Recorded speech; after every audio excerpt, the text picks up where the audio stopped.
Nick Ferrara was born near Naples in Italy and studied engineering in Rome before launching into a career in news publishing. He also worked with his mum in a not-for-profit aimed at dissuading young people from a life of organised crime, and at some point also started a wind farm with his mates. Then, with no real knowledge of English and having never been on a plane before, he packed up and moved to Australia. Gutsy move. Today, he's National Training Manager with one of the most recognisable names in coffee, Lavazza. Hi, my name's Tom Andronis, and with me is Dave Burchett, and we're very excited to welcome Nick Ferrara to the Coffee Lab. Welcome, Hi. Nick. Thank you. Hi, everyone. Welcome. Hi, Dave. Hi, Tom. Thank you for joining us, taking the time. Thank you. Let's start back in Italy, shall we? Let's go.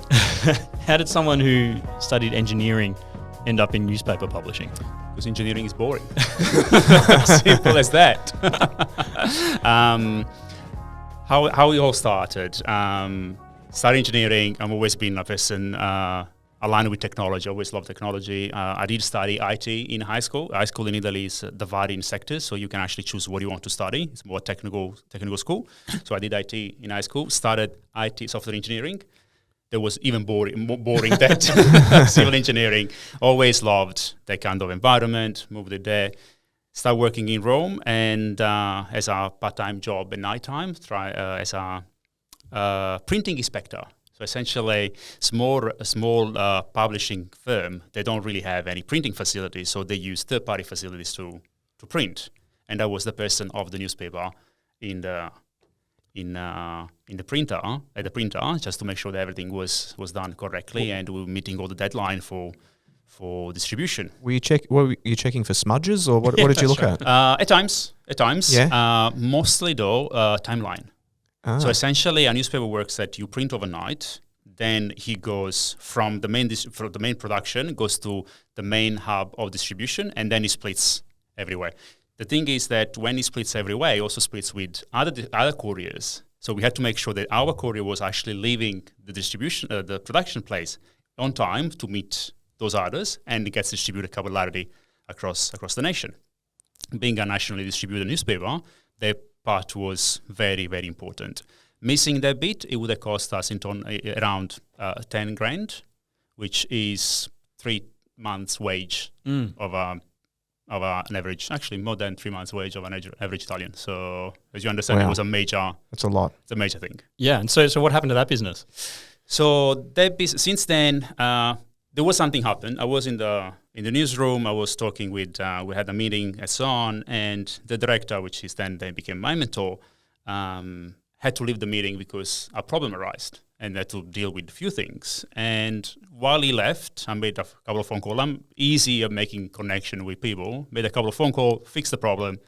Director came back. The problem was fixed, and I was like, "Hey, look, Claudio, everything is sorted out. I'll look after the whole thing." And I was like, maybe I can use you in other things. And I started collaborating with him. From there, I started my own service company, working for newspapers, essentially a small newspaper that needs graphic design or needs a layout or needs distribution or needs printing or needs any other system, website and so on. I was making putting people together. And I started this business. I was 19, 20, and it was pretty good. Pretty decent money. Like the first year we made about 700,000 euros. Wow. Not much profit, because obviously was everything going to pay off the people. But it was pretty decent for a 19 years old. So I was pretty happy. Yeah. Pretty happy with that. It's not a bad start. No, absolutely not. But it's what happened? Then from there with this director, also owner of the newspaper, we actually started our own newspapers. We started a weekly nationally distributed satirical newspaper. You guys potentially remember Charlie Hebdo. Yeah. In France, very famous, right? Yeah. It was pretty much the same thing. So it was a very politically incorrect kind of newspaper, comic strips. And we ran there for, say, 4 years, 3 years. And it was pretty good. It was a pretty decent business. So we talk about 4 million euros a year. Somewhere there. Wow. So we had a decent newsroom, a big number of employees with us, direct and indirect. Obviously, we had people that might drove something or ride something and send it to as a casual.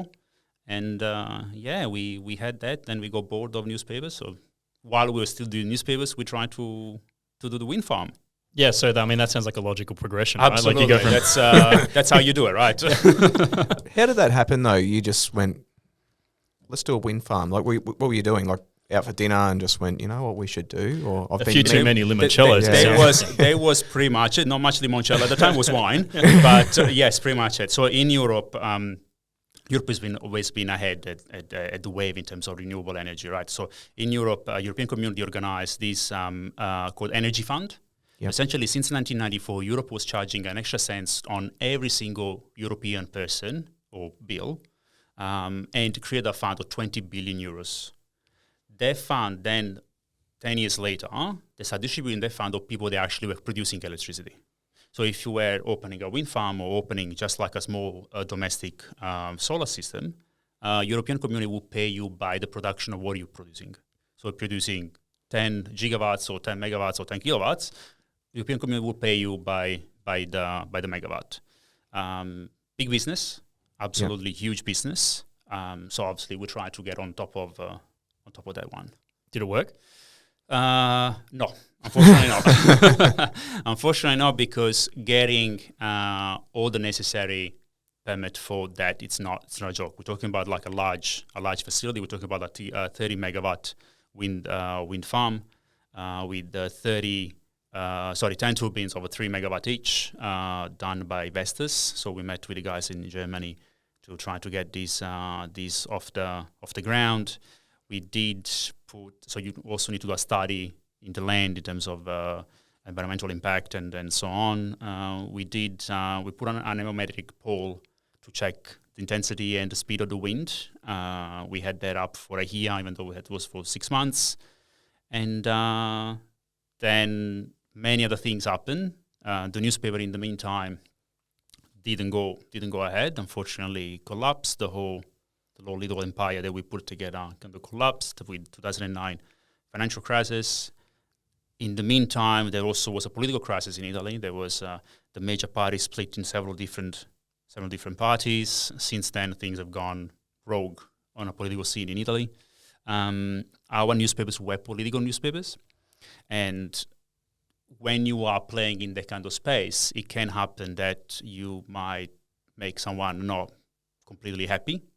Yep. And some of the financials coming from the government stopped all at once. There was obviously the financial crisis. The first thing that people stopped buying is newspapers. Naturally, because newspapers were going downhill anyway. So we pretty much lost everything. We were very naive, to say one word. We tried to run the place by ourselves. So we actually put our own money in it, or the money that we put aside. Each of us essentially put in around 600 to 700,000 euros. The three of us. We tried to run it for a year. You understand? It's a major investment. Did not work out. Unfortunately, we weren't able to sustain the business for over a year, and we had to call it a day, just to cut it off. So just before we get to the next major step, when you were a bit younger, you're from a part of the world, Naples, where organised crime is still quite a big problem. Yep. Tell us about the Association Arcobaleno, which you worked in with your mum. What did that do? So there was an organisation that my mum launched when I was 18, and I started collaborating with it. So essentially, as you were saying, Tom, that part of the world is it's complicated a bit. I'm not even part of the city of Naples. I'm actually a bit just outside the city, and in small town out there, it can get quite rough. To a point that when I was young, there was curfew for a while. There were people getting shot in the street just like that, pretty much every day. Wow. It was not a great place to be. There was a tendency of people easily going into the wrong direction, simply because there is the lack of doing anything. Schools in Italy finish at 1. People from 1 to dinner time, they have literally nothing to do. Study at home, but there is nothing else. There are no sport facilities. There are no parks. So So there is literally nothing, just house, concrete, and churches. That's pretty much what we got there. And so it was very easy for people to try to find easy money. So the whole organization started in around carnival time. Somehow, weirdly, nobody really understands why, but weirdly, carnival got dangerous where I'm from. So essentially, there were just a group of people trying to destroy all the cars they were driving, throwing rocks, throwing rotten eggs, and just like bashing cars. It was just a weird. Sounds constructive. Yes, it was just weird. So one of the things we really wanted to do was to give it a space or a place so people can actually spend carnival. And we tried to organize something. So what we did was we just organized like one of the, those truck with all the carnival figures on and try to drive through the town. And started that way. Started for carnival, organized the first carnival. And then we decided to actually keep going we decided to go ahead and actually continue with the organization. So the organization started with just a very limited number of people. We ended up actually having like a big following. I mean, like there was like hundreds of young people and not so young people just collaborating with us.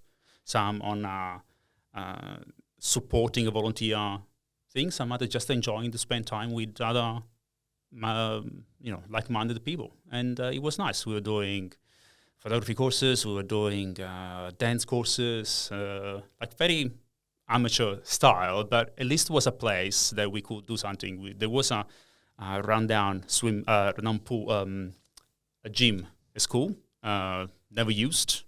The gym was just there, and the little town council government gave us access to it, and the Saturdays afternoon we just catching up there. So it sounds like there was a desire for this. I mean, it sounds like the community really got involved. Why do you think that no one had done it before? Was it a fear or of any repercussions of doing something like that? Absolutely, there's a desire for that. People are not intrinsically bad. People are intrinsically good.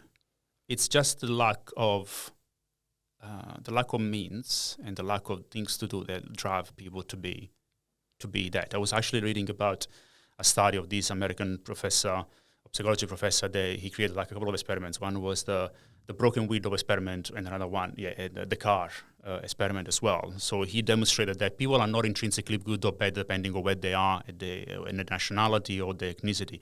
People are good or bad compared to if there is the society around them allowing them to be good or allow them to be bad. Yeah. And it was an incredible thing. I urge everyone to read it because it's an incredible piece to read. People are intrinsically good. They just need the right space to actually be there. When we started, people loved it because they found that they could do something constructive with their lives, something that they don't need necessarily be in the street just going on the scooter and just to smash stuff. The reason why they didn't before, people are getting lazy. Italy is a country that unfortunately demotivates you in some of the things. Be like, why would I bother do this? Why would I bother do that? It would be too hard. It's too complicated, and so on. One of the funny things, I'm not a religious person, but I used to be at the time, and I got excommunicated. Oh, yeah. Excommunicated? Yeah, I got excommunicated because we ran the carnival thing on the main square where the church was. And on a Saturday, and we weren't supposed to do. So the priest got very angry and excommunicated all of us. So I can tell the story. Yeah, I can tell the story. But you see, seems like everything is complicated from a political perspective, from a religious perspective, or just from a motivational perspective. Was that the driver to move to Australia then? Because everything was complicated for you in Italy, like life was complicated? There was a big thing. I did leave because things got heavy. When you lose a business that you put soul and money into it, you see that everything gets complicated because you're trying to put off the ground like a wind farm, and it's very complicated to obtain that. There were many other things that happened that it was just too much for me.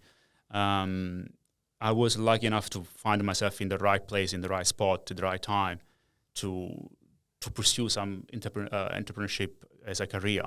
and I was able to launch a couple of things. Realized everything was futile, and I realized actually that my life was pretty bad.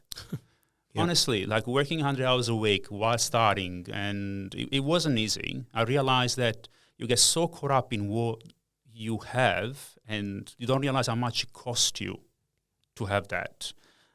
One of the things that pushed me was I read this article of Pepe Mujica, which is an ex-president of Uruguay, which in one of his speeches in the United Nations in Brazil, he said, "You don't understand how much it costs you to have something. It's not the money that you spend, but the time that you work to get the money to spend."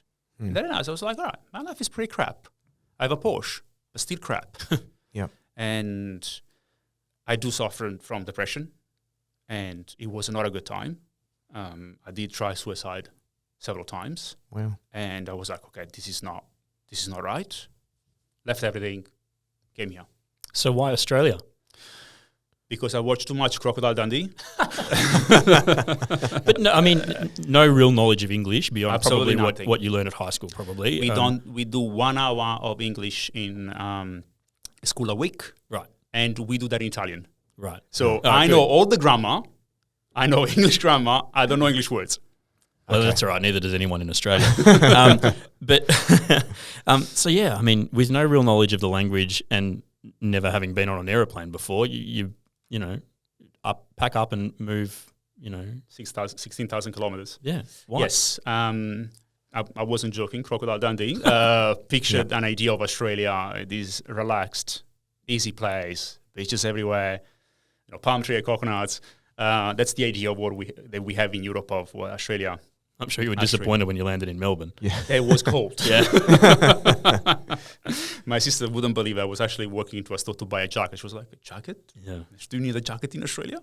But yes, that was the idea of Australia. I like a good place to live. My only concern, it wasn't money. It wasn't getting a good job. I wasn't concerned of any of that. The only thing I wanted to be happy. That was my only thing. And what better place of the most livable city, right? I mean, like you read about so much, and Australia is such a beautiful place, and decided to come here. So it was always a permanent move in your mind? Like Yes, you got on the plane, absolutely. you're like, this is it. Like I'm finished with Italy. I want to go to Australia forever. Absolutely. I was super motivated. I came here with a working holiday visa. I was like, I'm a very determined person. If I want something, I'll get it. Yeah. I try to find the smart way to get it. Yeah. I moved here, decided that this is the place, loved every day. It gets, sometimes you get involved in, the dynamic of a place, and you'll be like, why there is so much traffic on Monash? but realize that this is a nice place to be. And I structured my move. So I arrived here, I was like, I can't speak, obviously. One of the things that my business partner mentor in Italy told me was, if you don't have your head, use your legs. Meaning, if you don't understand something or you have like a lack of knowledge in something, at least put yourself out there, trying to do something. Keep moving. Keep moving, exactly. Yeah. So I remember going on Google Map, right, Italian restaurants. It's like, so at least I will speak with someone. I will make myself understand in an Italian restaurant. Go there. I went to this restaurant. I was actually in Sydney the first time. Went to this restaurant, and the guy was like, do you speak English? I was like, no. And it's like, do you know how to take plates? And I did not understand what he meant. I was like, my face was white. The guy showed me the plate. Then I, obviously, with businesses in Italy, my parents always had like a beach resort. So I grew up in hospitality. And I just got the plate and just put my plate on my hand. The guy saw that I was actually able to, and he was like, all right, just come and work. Wow. I was a runner food. Essentially, I was a trolley with legs. But at least it gave me the possibility, obviously, to sustain myself and also to start interacting with people. How long did it take you to learn English, would you say? I arrived here, I do have the answer to that. I arrived here in September, the 5th of September, started working on the 9th, and I had the one that I defined my first English conversation in December. And how many times did you watch Despicable Me in between? So many times. So in all of this, the story there is I did learn English by watching cartoon. I read somewhere once that cartoons are designed for kids. Obviously, they speak slower. they speak clear, and they use less complicated words, right? So I love cartoons, I love anime, so I was like, great, it's just for me. And I started watching the Speak with Me over and over and over again until it was actually I'm understanding what they're saying. To that end, I did buy a kid's book. Like I went to a library and I was like, I need to also learn the grammar of English. And I went to buy a primary school English book to the library and just study at nighttime after work. So how did coffee happen then? Yes, because essentially, what do? You do study engineering, then you do newspapers, wind farm, and Wind coffee. farm, Like, move to the other side of the world, learn the new language, then coffee. Natural progression. So how coffee started? My parents always had a restaurant on the beach. My granddad had his own resort for 70 years before he passed away.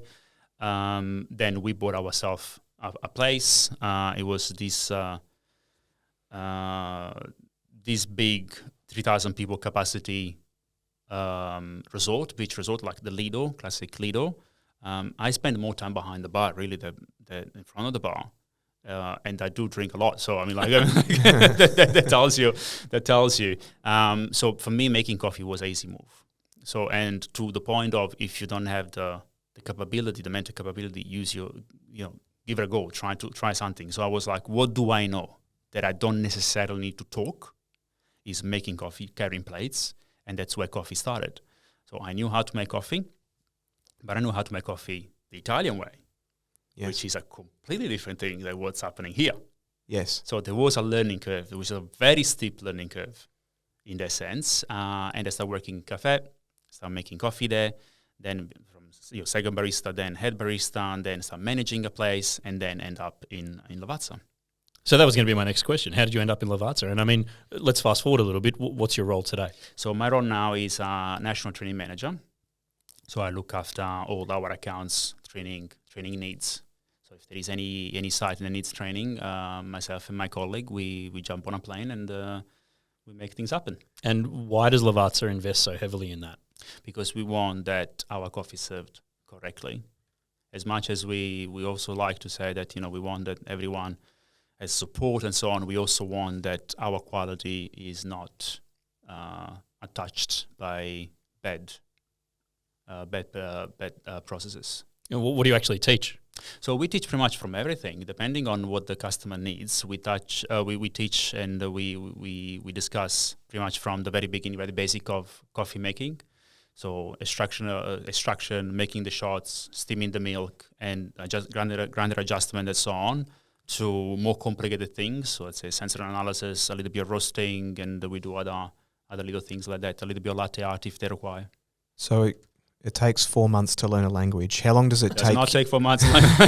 Or to understand a language through cartoons. How long does it take someone to learn to make coffee well, in your opinion? Is it the same amount of time, or is it a lot longer? No, I think that question needs to be contextualized. Yeah. The thing is, you can learn something and you can master something if you are reading. There is somewhere that's written everything about that. You can learn anything of cinematic or mechanic simply because pretty much the entire science is already been studied. Okay, you can't learn everything of quantum mechanics simply because not everything has been already discovered. Same thing for coffee. You can learn how to make a coffee, but there is so many things that we're still discovering. People are still discovering now in coffee that you can't really learn the entire thing now, and it will take years. Yeah. So because the thing, there's a trend with semi-automation of equipment as well, which I imagine you would have to adapt that to your training style. So whether, in the past there weren't things like automatic tampers or automatic milk frothers or even on-demand grinders. There used to be just a manual doser, right? Yeah. So has that been a thing that you've had to factor into your training courses as well, like the kind of equipment on the bench as well? Absolutely. Our training is based on, it's not a general training, it's definitely tailor-made for the customer. So obviously if the customer, they have semi-automatic machine or equipment in general, we tailor-made their training for the specific need. There is a lot of automation out there, and there is more and more and more, and I do think there will be even more in the future. Do you see a consistent trend around additional education that people need? So I'm not talking about how to make an espresso or how to texture milk, but education around freshness of coffee or proper equipment use. I think that the education piece now, it's a global trend. It's not just in coffee. Yep. It is a global trend. People are getting into anything. People learning how to distill gin. People learning on doing pretty much everything. Woodworking. People are actually really eager to learn. We have the means now. With the internet, you can really learn anything you want. You can learn a language by watching Despicable Me, which was Despicable Me did too. Right. Sorry. Let's clarify that. Yes, there is a lot of that. As I was saying before, a lot of things are still yet to be discovered in coffee. And yes, there is a lot of people trying to get onto that. Absolutely. And you're training people across the full spectrum, right? So presumably you're training people who've maybe never made coffee before, all the way through to, are you training baristas or people up to barista level, if you like? And what does that actually kind of look like? What do you think is the role of the coffee maker or barista, however you want to term it? Yeah. So from our perspective, we try to get the barista to come across the entire spectrum. So it's not a one-off training that we offer. We generally follow up on a cyclical way. So we take a person, we start from the basic, and then we keep up in different tiers of training. You mentioned coffee maker. We tend to actually divide the coffee maker from a barista. So what we're trying to achieve is to actually have people being a barista. A barista is not a person that actually just makes the coffee, but a barista is a person that understands the coffee. There is a very big deal of automation, as we were saying before. Automation will let you go from the very basic to a decent level and give you a consistent cup of coffee and helps you in that way. But to make an excellent cup of coffee, you need to have the human factor into it. And what about, an automated machine can make a really nice cup of coffee, but, then they can't talk to you. There is that component as well. I feel like barista is your psychologist, your consigliere, your everything. There was this guy once. He came for coffee one day, and when you get into the dynamic of a cafe, it gets busy, and the timeline is so quick and everything. And sometimes you forget it's actually a cool environment. This guy arrived, and he was like, "Why are you guys so nervous?" And I was like, "Oh man, you don't understand how busy it is at the moment." And the guy was like, "Yeah, but you do realize that my free time, which is the time that I'm actually happy, it's when I'm here with you guys." Yeah. So your job, it's actually the best of the people. You get the best of the people. You're not stuck in a cubicle just doing work. You actually have the best time of everyone. I was like, it's actually a very good way to see it. Yeah. And I love it ever since even more. I think that, the customer experience is something that sometimes gets a little left behind by a focus on being cool as well. So it's very, very important. Which I think that's the problem with one of the problem that the industry is facing now. I think sometimes now, yes, we're learning a lot, we're studying a lot about coffee, but it's somehow alienating from what reality is. Yep. It's getting sometimes too complicated for a very little gain, just for the beauty of it, just to say like, I've discovered this. Yeah. But reality forgetting that you still are waiting and still supporting customers, and you're still there for customers, and you're still actually making their day. So despite all of the innovation and the cutting edge and all that sort of stuff, at the end of the day, it's a fairly simple service, isn't it? It is. It's a human relationship. It's just like the person, one of the people that we had in Lavazza, and I have to be honest, he taught me a great deal, Cristiano. He keeps saying, and the person is very knowledgeable, a cool great arm, like it's an incredible person, a great personality in coffee. He keeps saying, it's just a cup of coffee. Like reality, it's just a cup of coffee. We need to keep that in mind quite often. It's so with Lavazza again, obviously, like they're the largest family-owned coffee company in the world, right? Third largest coffee company globally. Yep. That's a lot of responsibility, I suppose, even on the impact that you can have on the world. So, Yes. like with that in mind, what are some of the sustainability initiatives that Lavazza are active in as an organisation? So I think we're very lucky working with Lavazza, regardless of the fact that I'm actually currently working at Lavazza. The fact that Lavazza is still a family business has their attention to some of the thematic that they are quite important, and I feel personally aligned with it. Lavazza does a great deal of initiatives. I was reading this morning of the latest news in terms of our reach out there. I think Lavazza, behind Lavazza there is also a foundation, the Lavazza Foundation, and right now it's in managing 30 projects in 19 countries in the world, generally under the banner of Lavazza Tierra. So Lavazza does have a big impact into it. Lavazza also has, internally we call a goal in every cup. So essentially, there is a United Nations Growth Sustainability Index of documents that people should reach a specific target by 2030 or 2040, somewhere there. And Lavazza took on the ownership of these, created, obviously taking all of these goals, adding an extra goal, a Lavazza goal as well. So there is an interest from the family itself to make sure that things are done in a certain way, in a proper way, not only from an environmental perspective, from a human perspective as well. So there is a reach on to the communities out there, as well as obviously the impact, the environmental impact that we have.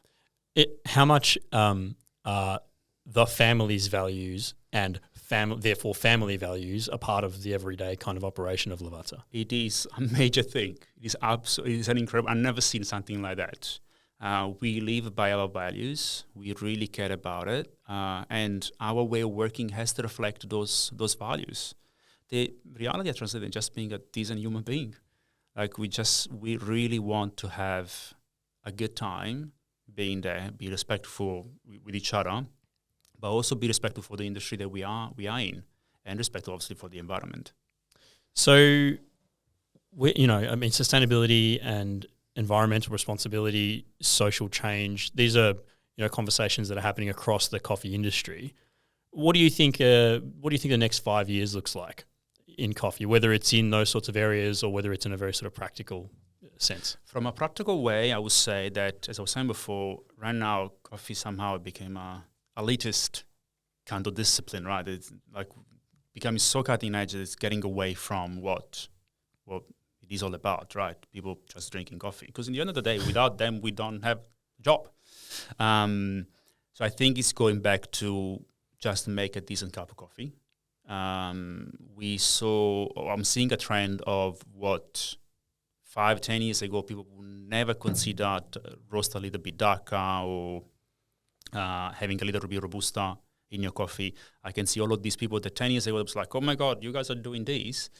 They're now doing the same thing and following their lead, simply because it's the only sustainable way that this industry can actually go ahead. The industry is facing unprecedented time for several reasons, and I think it's going back to the root of just make a good cup of coffee. So the trends will ebb and flow from this. It's sort of like fashion; things will come in and go out again. I think so. You think so? Like from Lavazza's point of view, it's to do what Lavazza do really, really well, and then navigate those trends. What we've been doing for the last 25 years, really, or under 30 years, nearly. I mean, like Lavazza has been always original to itself. We do follow the advance in technology and so on, but we also are very true to ourselves. I mean, like Lavazza, we proud ourselves of the blending, and I always thought that blending is one of the really smart things you can do in coffee. Was having one of the examples I always give is that blending is like having, like single origins, it's like having a steak, right? So you have just a steak, a piece of meat. That's your single origin. They can be a great piece of meat by all means, but still it's just one piece of meat. Blending is having a steak with mushroom sauce, chips on the side, open sauce, and so on. Yeah. So I think it's just putting together as a final product and design that product specifically for the end customer. Lavazza is true to that, and we do. I think that's we'll keep being very close to that way. So just before we wrap up, we're going to ask you the same 3 questions that we ask everybody who appears on our show. The first one is, if you could give your 20-year-old self some advice, what would it be? Ooh, 20 years old was doing pretty well. Just be happy. Just don't get hooked up into whatever the world is throwing at you. I mean, like, life is simple. Life, as Cristiano was saying, is just a cup of coffee. You know, you had to. I think we get so caught up in many things, in the fact that everyone is out there. Everyone is an entrepreneur now. I mean, like, you can't talk with anyone without having a side hustle. I mean, like, it is so much pressure in that. I mean, like, just be just happy with what you are. I mean, like, it's very hard. Only entrepreneurship if it makes you happy, right? Yes, because you've got to have the stomach. Yeah. People needs to just accept it. I mean, like, that's something that I did understand later on. I'm dyslexic, and I suffer from the fact that sometimes I wasn't understanding what I was reading. It was a struggle for me to read. I didn't know I was dyslexic until I was at uni. So my life got so much better when I was like, okay, this is me. I understand now that my difficulties are not because I'm stupid or anything, simply because this is the way I'm wired. And just understanding that, it's just great. It just makes you happy. So you know happiness is important. What's another important lesson that you've learned over your career? Or the most important lesson? Oh, well, I've got a few of them. I would say the one of if you don't have your head, use your legs. That would be a good way. Another one that I live by is, you don't have to know everything. You need to know people that know everything. So connections sometimes is much more important. Are more important than knowledge at times. Get in the way of knowing a person that helps you in this way, or you can learn their way. Another person that can teach you something else that is more important than you just spending all your time trying to learn everything. And if you could start a completely different business tomorrow, no wind farms. No wind farms and no newspapers. What would it be? Go crazy. It could be anything. Look, it's very simple, actually. It's always been now my dream again. And I just like a nice cafe on the beach. Like a bit more warmer weather than Melbourne, in all of this. So I think that would be it. Sounds like a pretty good... Sounds good to me. Yeah, right. Pretty good option. So we're just going to wrap up. In my intro, I said that doing what you did, packing up, moving to Australia, no language, no job, never been on a plane before, it's a pretty gutsy move. Has it paid off? Absolutely. I think I found my place in the world. It was a crazy move. I remember when I told my mom sent me like a 3-page email that was like, why are you doing this? Are you crazy? Why are you doing this? You're leaving everything behind. I think it was the smartest thing I've done, simply because it wasn't pushed by society. It wasn't done because, oh my God, you have a business. Let's improve that. Let's sell more. Or let's make another business. Or let's do all of this. I was just like, screw all of this. I need something to for myself. Did pay off. I found my wife here. I have a son. Sometimes beautiful, sometimes less. And life is here. Nick Ferrara, thank you very much for joining us. Thank you, guys. It's a pleasure.